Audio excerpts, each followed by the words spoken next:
আপনি যদি জীবনে নিজের লক্ষ্য স্থির করে থাকেন তাহলে এদিক ওদিক কারোর কথা শুনবেন না, শুধু এই নিজের লক্ষ্যের দিকে অগ্রসর হন। কারণ সাফল্য আপনার প্রচেষ্টার দ্বারাই আপনি পেতে পারেন, অন্যের কথা দ্বারা নয়। আজ আমি আপনাকে একটা কাহিনী শোনাবো। একটা খাড়াই উঁচু পাহাড় ছিল, যা বেয়ে ওঠা প্রায় অসম্ভব কাজ ছিল। এবার একদিন কয়েকটা ব্যাঙ এলো আর তা বেয়ে উঠতে শুরু করলো। আস্তে আস্তে প্রত্যেকটা ব্যাঙ মিলে লাফিয়ে লাফিয়ে ওপরে ওঠার চেষ্টা করছিল। নিচে কিছু পশু দাঁড়িয়েছিল যারা বলছিল, এটা তো অসম্ভব ব্যাপার, এই ব্যাঙগুলো উঠতেই পারবে না, সকলে পড়ে যাবে। আর তারপর ধীরে ধীরে সমস্ত ব্যাঙ নিচে পড়তে থাকলো। শেষ পর্যন্ত একটাই ব্যাঙ ছিল যে শিখরে পৌঁছতে পারল। জানেন সে কেন পারল? কারণ সেই ব্যাঙ বধির ছিল। সে কারোর কথা শোনেনি, ও স্থির করেছিল শিখরে পৌঁছতে হবে আর পৌঁছে গেল। এবার এটা কিন্তু আমাদের জন্য অত্যন্ত গুরুত্বপূর্ণ শিক্ষা। আপনি যদি জীবনে নিজের লক্ষ্য স্থির করে থাকেন তাহলে এদিক ওদিক কারোর কথা শুনবেন না, শুধু এই নিজের লক্ষ্যের দিকে অগ্রসর হন। কারণ সাফল্য আপনার প্রচেষ্টার দ্বারাই আপনি পেতে পারেন, অন্যের কথা দ্বারা নয়। তাহলে চেষ্টা করতে থাকুন আর নিজের লক্ষ্য প্রাপ্ত করুন। আর আমার সাথে ভালোবেসে বলুন, রাধা রাধা। জীবনে এমন অনেক মানুষ আপনি দেখে থাকবেন যারা শুধু অভিযোগ নিয়ে বসে থাকেন যে জীবনে তাই হয়ে চলেছে যা এতদিন হয়ে আসছিল। শুধুমাত্র দুবেলার অন্ন সংস্থান হচ্ছে ব্যাস। আমাদের জীবন আমাদের তাই দিয়ে চলেছে যা এতদিন দিয়ে এসেছে। চিন্তিত থাকেন যে তাদের রোজগার বৃদ্ধি পাচ্ছে না কেন, চিন্তিত থাকেন যে তাদের সমৃদ্ধি বৃদ্ধি পাচ্ছে না কেন। আর যখন এমন হয় না, তখন দোষ দেন নিজের ভাগ্যকে বা অন্য কোনো ব্যক্তিকে দায়ী করেন। আপনি কিছু মুহূর্ত নিজের সাথে কাটান, নিজের সাথে কথা বলুন, একটু বিচার বিবেচনা করুন। আপনি বুঝতে পারবেন আপনি আজ সেটুকুই পাচ্ছেন যা আপনি এতদিন পেয়ে এসেছেন, কারণ আপনি তাই করছেন যা এতদিন ধরে করে এসেছেন। বিশেষ কিছু নয়, নতুন কিছু নয়। জীবনে যদি বিশেষ কিছু পেতে হয় তবে তার জন্য বিশেষ পরিশ্রম করতে হবে, কঠিন পরিশ্রম করতে হবে, নতুন কিছু করে দেখাতে হবে।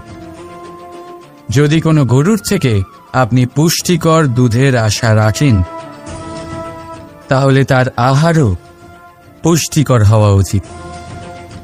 চেষ্টা দিয়ে আসে প্রগতি, আর সমর্পণ থেকে আসে সমৃদ্ধি।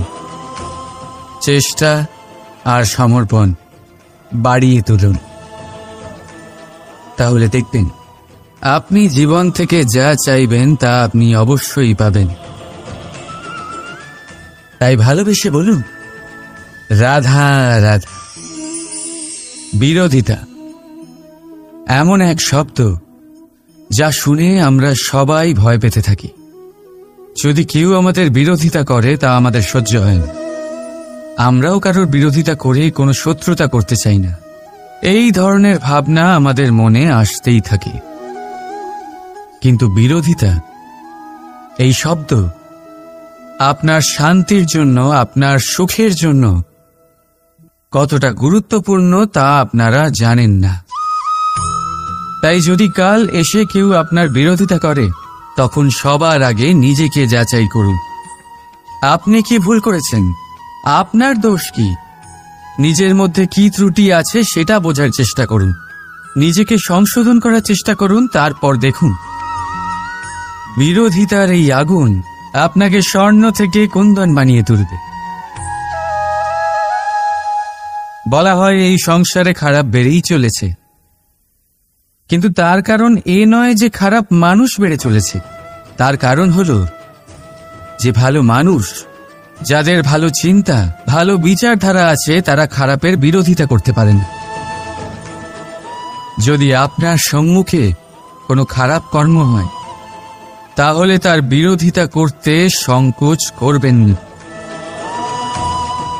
কারণ বিরোধিতার এই আগুন মন্দকে পিছুপা হতে অবশ্যই বাধ্য করে। রাধা রাধা। জীবনে আপনি এরকম মানুষও দেখবেন যারা এটা বলে, ভাবে, নিজেকেও বলে যে উনি সেই এমন ব্যক্তি যার মতো আমি হতে চাই। ঠিক আছে, কারোর থেকে প্রেরণা নেওয়াটা কোনো ভুল নয়, কিন্তু কখনো কখনো এই প্রেরণা গুরুত্বহীন হয়ে যায় আর আমরা শুরু করে দিই সেই ব্যক্তিকে নকল করতে। এখানেই থেমে যায় আমাদের উন্নতি। এবারে দেখুন, সংসারে শত কোটি রঙের ফুল আছে, কিন্তু তারা কখনো একে অপরকে নকল করে না। নকল করে না তাদের রং, নকল করে না তাদের সুগন্ধ। তাহলে আমরা করি কেন? প্রতিটা ব্যক্তির মধ্যে কোনো না কোনো প্রতিভা অবশ্যই থাকে, যা ফুটিয়ে তোলার সঠিক সময়ও আমাদের কাছে থাকে, কিন্তু সেই মানুষ সেই প্রতিভা নির্মাণ করার পরিবর্তে সময় নষ্ট করে অন্য কারোর মতো হওয়ার জন্য, কাউকে নকল করার জন্য। এটা করবেন না।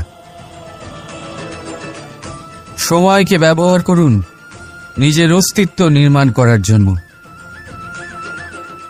কারণ কারোর ছায়া হওয়ার থেকে ভালো আপনি কারোর জন্য প্রেরণা হয়ে উঠুন। রাধা রাধা। আপনি কখনো পাখিদের দেখেছেন? যেভাবে মানুষ তার সন্তানকে জন্ম দেয়, পাখিরাও সন্তানদের জন্ম দেয়। আর যেই তার সন্তান এই সংসারে প্রবেশ করে, সেই পাখি তাকে আগলে রাখে, তার যত্ন করে, ওর জন্য বাসা বানায়, ওর জন্য দূর কোথাও থেকে খাবার নিয়ে আসে, নিজের ঠোঁট দিয়ে ওর মুখে খাবার খাইয়ে দেয়, সবকিছু করে। কিন্তু একটা কাজ পাখি করে, কিন্তু মানুষ কখনোই করে না। যখন পাখি মনে করে যে তার সন্তান বড় হয়ে গেছে, ওকে এবার ওরা শিখতে হবে, নিজেকেই আত্মরক্ষা শিখতে হবে, নিজের খাবার নিজেই খুঁজে আনতে হবে, তো সেই পাখি তার সন্তানকে বাসা থেকে বের করে দেয়। তারপর সেই পাখির সন্তান নিজে উড়তে শেখে, আত্মরক্ষা করতে শেখে এবং আস্তে আস্তে সে আত্মনির্ভর হয়ে ওঠে। কিন্তু মানুষ কি তার সন্তানের সাথে এটাই করে? কখনোই নয়। মানুষ তার সন্তানকে নিজের সাথে বেঁধে রাখে, সব সময় তার লালন পালনের, তার দেখাশোনার ব্যবস্থা করে রাখে, আর এটাই ভাবেন যে আমি হলাম ওর পালনকর্তা, ওর খেয়াল রাখা তো আমার কর্তব্য। কিন্তু না, এই কাজ করতে করতে উনি আস্তে আস্তে নিজেরই সন্তানের শত্রু হয়ে ওঠেন, তার বিকাশের শত্রু হয়ে ওঠেন। তাই যখন সন্তান বড় হবে তখন অবশ্যই ভালোবাসুন, কিন্তু পাখির মতো কঠোর হওয়াও প্রয়োজনীয়, তবেই তার বিকাশ হবে। ওকে নিজের কষ্ট নিজেকেই সহ্য করতে দিন, শিখতে দিন জীবনের অনুভূতি কেমন, তবেই তার বিকাশ হবে। নয়তো সেই সন্তান আজীবন আপনার জন্য বোঝা হয়ে থাকবে, আর আপনি তার বিকাশের পথে আজীবন বাধা হয়ে থাকবেন। আর আমার মনে হয় না আপনি সেটা চাইবেন, তাই তো? আসুন আমার সাথে ভালোবেসে বলুন রাধা রাধা। আমাদের মনে সবসময় একটা প্রশ্ন এসেই থাকে, এই জীবন যা কিনা ঈশ্বর আমাদের দিয়েছেন, একটা জীবন, ঈশ্বর এক আত্মা দিয়েছেন পৃথিবীতে বাঁচার জন্য। যতদূর আমরা জানি আমাদের কাছে একটাই জীবন রয়েছে। আমরা ভাবি এই জীবন গুছিয়ে কিভাবে রাখা যায়। প্রত্যেক মানুষ ভাবেন যে আমি কি করি যাতে এই জীবনকে গুছিয়ে রাখা যায়, কিরকম কর্ম করব, কিরকম পুণ্য করব, কি ধরনের শাস্ত্র পড়ব যাতে আমি সেই জ্ঞান অর্জন করি যাতে জীবনটা সুন্দর করে তুলতে পারি। আমাদের সমগ্র জীবন কেটে যায় এই প্রশ্নের উত্তর খুঁজতে, সেই শাস্ত্র অধ্যয়ন করতে। এমন অনেক মানুষ তাও বুঝতে পারেন না। আসুন আজ আমি আপনাকে একটা সহজ কথা বলি, যার দ্বারা আপনি নিজের জীবন সুন্দর করবেন। জীবন জিহ্বা। এদের দুজনেরই হলো একটাই রাশি। জিহ্বা অর্থাৎ আপনার কথা। এই কথাকে সংযত রাখুন, একে সুন্দর করে তুলুন, মধুর কথা বলুন, যতটা সম্ভব একে নিয়ন্ত্রণে রাখুন। আপনার জীবন সুন্দর হয়ে উঠবে। কারণ এই শব্দ হয় অত্যন্ত শক্তিশালী। এটা হলো এমন এক বন্ধন যা আপনার সামনের মানুষকে আপনার ব্যক্তিত্বের সাথে জুড়ে দিতে পারে। তাই এই শব্দ সংযত রাখুন, একে সুন্দর করে তুলুন। আপনার জীবন আপনা থেকেই সুন্দর হয়ে উঠবে। আর আসুন, এই মধুর সুন্দর অনুভূতি দিয়ে বলুন, রাধা রাধা। কস্তুরী, তাকে ধারণ করে যে হরিণ তার নাভিতে থাকে, কিন্তু সেই হরিণ ওই কস্তুরীর সুগন্ধ নিয়ে তা পাওয়ার জন্য এদিক ওদিক ছুটে বেড়াতে থাকে। সেই হরিণ এই কস্তুরী অবশ্যই পেতে পারে যদি সে নিজের ভেতরে উঁকি মেরে দেখে। এবারে দেখুন, সুর বাঁশির মধ্যেই থাকে, শুধু প্রয়োজন তাকে খুঁজে বার করার চেষ্টা, অবিরাম চেষ্টা। ঠিক এরকমই হয় আমাদের শক্তি, যা আমাদের ভিতরে লুকিয়ে আছে। ভাবুন, যখন পরমাত্মা আমাদের ভেতরেই আছেন, তখন তাকে আমরা বাইরে খুঁজব কেন? আমরা নিজেদের অন্তরে তখনই দেখি যখন অপরের থেকে সাহায্যের সমস্ত আশাই শেষ হয়ে যায়। তাই জীবনে কেউ সাহায্য করবে এই আশা করে বসে থাকবেন না, নিজেই নিজেকে সাহায্য করুন। রণক্ষেত্রে আপনি ভালো সারথি পেতেই পারেন, কিন্তু জীবনের এই যাত্রাপথে আপনাকেই নিজের সারথি হতে হবে। রাধা রাধা। বাবা বলেন যে কখনো কাদা দিয়ে বা মাটি দিয়ে দোল খেলো না।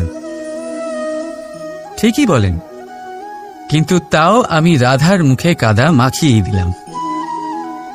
এর কারণ কি? ওকে বিরক্ত করা? কারণ হলো ওকে একটা বার্তা দেওয়া। এবারে দেখুন, যেভাবে মুখে লেগে থাকা কাদা ধুয়ে দিলে মুখের আসল রূপ প্রকাশিত হয়, ঠিক সেইভাবেই রাধার মনে লেগে থাকা অহংকারের এই কাদা ধুয়ে গেলে রাধার আসল ব্যক্তিত্ব প্রকাশ পাবে, ফুটে উঠবে। আশা করছি তা যেন শীঘ্রই হয়।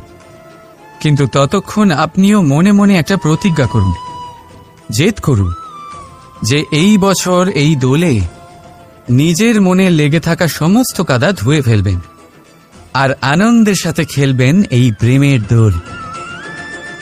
তাই আমার সাথে বলুন, রাধা রাধা। আমার দাদা আমাকে অনেকবার বলেছেন, কানাই তুমি তো স্বয়ং নারায়ণ, তুমি এক তড়িতেই সবকিছু এমনি ঠিক করে দাও না কেন? এবার দাদাকে কি করে বোঝাবো? আচ্ছা, আপনি নিজেই ভেবে দেখুন। সিংহকে জঙ্গলের রাজা বলা হয়, কিন্তু সিংহ শুধুমাত্র তার ইচ্ছে প্রকাশ করলেই কোনো হরিণ কি নিজেই হেঁটে তার কাছে আসবে? নিজেই কি রাজি হয়ে যাবে তার আহার হওয়ার জন্য? না, কখনোই না। যে কোনো কাজকে সফল করে তোলার জন্য আপনাকে চেষ্টা করতে হবে, পরিশ্রম করতে হবে, যাতে সেই কাজ ভালোভাবে সম্পন্ন হয়। শুধু ইচ্ছে দিয়েই কোনো কার্যসিদ্ধি হবে না। ইচ্ছে থেকে স্বপ্ন তৈরি হয়, তবে সেইগুলো সফল করতে গেলেও আপনাকে পরিশ্রম তো করতেই হবে। মনে করুন আপনার ইচ্ছে হলো খেতে, আর কোনো দয়ালু ব্যক্তি এসে আপনার সামনে খাবার রেখে দিল, তাও তা খেতে গেলে পরিশ্রম আপনাকেই করতে হবে। যদি ভালোবাসার ইচ্ছে থাকে তাহলেও নিঃস্বার্থ নিষ্পাপ মনে ভালোবাসতে। দেখুন, আপনি স্বপ্নে অবশ্যই উঠতে পারেন, কিন্তু এই পৃথিবীতেই আপনাকে বেঁচে থাকতে হবে। আর যদি এই ধরিত্রীতে আপনি এগিয়ে যেতে চান, তাহলে এই ভূমিকে পা দিয়ে আপনাকে পিছনে ঠেলতেই হবে। রাধা রাধা।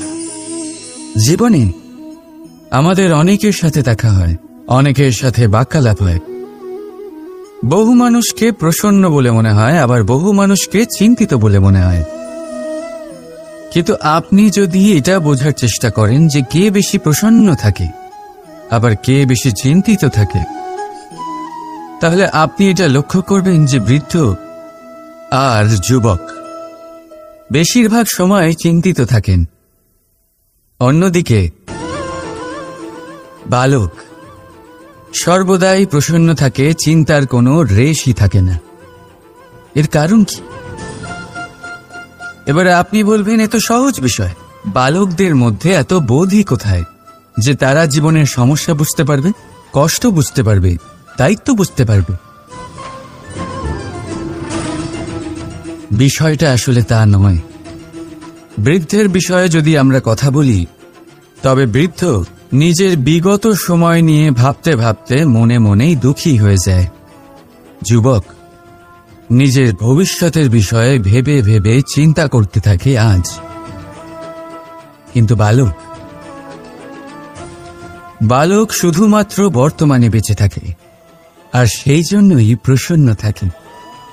দেখুন, বিষয়টা অত্যন্ত সরল। আপনি আপনার বিগত কাল পাল্টাতে পারবেন না। এখন যদি আপনি নিজের ভবিষ্যৎ আরো উজ্জ্বল করতে চান, তাহলে আজ নিজের কর্ম করতে হবে, আজ পরিশ্রম করতে হবে আপনাকে। তাহলে ভুলে যান গতকাল আর আগামীকালের চিন্তা, বর্তমানে আনন্দ করুন। কারণ এই বর্তমান আপনার ভবিষ্যৎ উজ্জ্বল করতে পারে, আবার এই বর্তমান আগামী সময় আপনার সেই বিগত কাল হবে যার কথা ভেবে আপনার গর্ব হবে। রাধা রাধা। ব্রজের লাঠি খেলা দোল অত্যন্ত জনপ্রিয়, শুধু এই কারণে নয় যে এটা আমার আর রাধার গোলকে অপূর্ণ থাকা কাহিনীর একটা অংশ, বরং এই কারণেই যে এর মধ্যে প্রেম, সাহস আর বীরত্বের ভাব আছে। দেখুন, গোপীরা গোয়ালাদের সাথে দোল কিছুতেই খেলতে চায় না, আর অন্যদিকে গোয়ালারা প্রতিজ্ঞা করেছে যে দোলের এই উৎসব আমরা আমাদের প্রেমের সাথেই পালন করব, নয়তো কোথাও যাব না আমরা। এবার গোপীদের হাতে থাকা এই লাঠি তাদের জেদ আর তিরস্কারের প্রতীক। অন্যদিকে গোয়ালাদের হাতে থাকা এই ঢাল তাদের অটুট ইচ্ছের প্রতীক, যা শত আঘাত সহ্য করেও নিজের প্রেমিককে নিজের ভালোবাসার রঙে রাঙিয়ে দেয়, আর শেষ পর্যন্ত সে তার প্রেমিককে পেয়ে যায়। অর্থাৎ প্রতিটা বাধা, প্রতিটা তিরস্কারের উপরে বিজয়ী হতে গেলে তা শুধুমাত্র সম্ভব হবে অটুট ইচ্ছে দিয়ে আর অনন্ত ভালোবাসার সাহায্যে। তাই আসুন আমার সাথে বলুন, রাধা রাধা। আমরা সকলে পাথুরে রাস্তা এড়িয়ে চলি, কারণ এই পথের পাথর আমাদের যাত্রা আরো কঠিন করে তোলে, আমাদের পা আহত করে দেয়। কিন্তু একটা গুরুত্বপূর্ণ কথা আমরা ভুলেই যাই, এই কঠিন পথই না শুধু আমাদেরকে নিজেদের দুর্বলতার সাথে পরিচয় করায়, বরং আমাদের শক্ত হওয়ার প্রেরণাও দিতে থাকে। সময়ের সাথে ঠিক এমনটাই হতে থাকে। সবাই ভালো সময়ের অপেক্ষা করতে থাকেন, ভালো সময়ের জন্য পরিশ্রম করেন, তার জন্যই চিন্তা করেন, কিন্তু ভুলে যান যে ভালো সময় বহুবার আমাদের বিবেক নষ্ট করে দেয়। সেখানেই খারাপ সময় আমাদের বুদ্ধিকে সঠিক পথে চালিত করে। রাধা রাধা। ঘোড়াকে যতই প্রশিক্ষণ প্রদান করুন, তার মুখে লাগাম তো পরাতেই হবে। একজন ভালো চালক সেই ঘোড়ার লাগাম মাঝে মাঝে টেনে ধরে, তাকে সঠিক পথে চালিত করতে, যাতে সেই ঘোড়া দিগ্ভ্রান্ত না হয়। এবার একটু ভাবুন, ঠিক এরকমই হয় আমাদের মন। যদি এটা বিবেকের লাগাম দিয়ে মাঝে মাঝে আমরা টেনে না ধরি, তাহলে আমাদের এই মন দিগ্ভ্রান্ত হতে পারে। আর যদি আপনি আপনার লক্ষ্যে পৌঁছতে চান, তখন মনের এই লাগাম মাঝে মাঝে আপনাকে অবশ্যই টেনে ধরতে হবে, কারণ বিবেকের এই পথ প্রদর্শনই আপনাকে ভালোভাবে আপনার লক্ষ্যে পৌঁছে দেবে। মনে রাখবেন, আর আমার সাথে ভালোবেসে বলবেন, রাধা রাধা। দেখুন এই ঘাসকে, কত কোমল, কত মধুর। যদি এই ঘাসের ওপর হাঁটেন, তাহলে পায়ে ব্যথা কখনোই হবে না। এর উপরে শুয়ে পড়লে মিষ্টি ঘুম চলে আসবে। কিন্তু এই ঘাসকেই যদি আপনি ঠিক করে না ধরেন, তাহলে এতে আপনার আঙুলও কেটে যেতে পারে। এই নরম ঘাসই আপনাকে আঘাত দিতে পারে। ঠিক এইভাবেই প্রত্যেক ব্যক্তি যিনি ধর্মের পথে চলছেন, তিনি আঘাত পেতে পারেন যদি ওনার ধর্মের সম্পূর্ণ সত্য, তার আসল স্বরূপের বিষয়ে জ্ঞান না থাকে। তাই জীবনে যে কোনো বস্তু, ব্যক্তি বা সুযোগ আসে, তাহলে তার শক্তির বিষয়ে, তার দুর্বলতার বিষয়ে প্রথমে তথ্য সংগ্রহ করবেন, তারপরেই সিদ্ধান্ত নেবেন। যদি এরকম করেন, তাহলে সাফল্য অবশ্যই আসবে। রাধা রাধা। যদি সন্তান কোনো দুষ্কর্ম করে, তাহলে সেই অপরাধ শুধু কি সেই সন্তানের? না, যদি সন্তান দুষ্কর্ম করে, তাহলে অপরাধী তার মাতা পিতাও, যারা পুত্রমোহর কারণে সেই অনুচিত কাজে তাকে বাধা দেননি। অপরাধী হলেন তার পিতামহ, যিনি নিজের কর্তব্যবোধের কারণে নিজের পরিবারের যত্ন নেননি, যিনি সন্তানকে কখনো শাস্তি দেননি। অপরাধী হলেন তার সেই গুরুও, যিনি নিজের শিষ্যের সেই দুষ্কর্ম দেখেও তাকে প্রতিহত করতে পারেননি। একজন হবু রাজার কর্তব্য হলো নিজের প্রজার কাছে সে যেন এক উদাহরণ প্রস্তুত করতে পারে। কিন্তু যদি এত অনুচিত উদাহরণ প্রস্তুত হয়ে থাকে, তাহলে মা বাবার, বাড়ির বয়োজ্যেষ্ঠদের কর্তব্য হলো ওনারা যেন সেটা সেখানেই থামান, হয় ভালোবেসে, নয়তো শাস্তি দিয়ে। যদি না থামানো হয়, তাহলে মহাভারত অবশ্যম্ভাবী। প্রেম, এই প্রেম আসলে কি?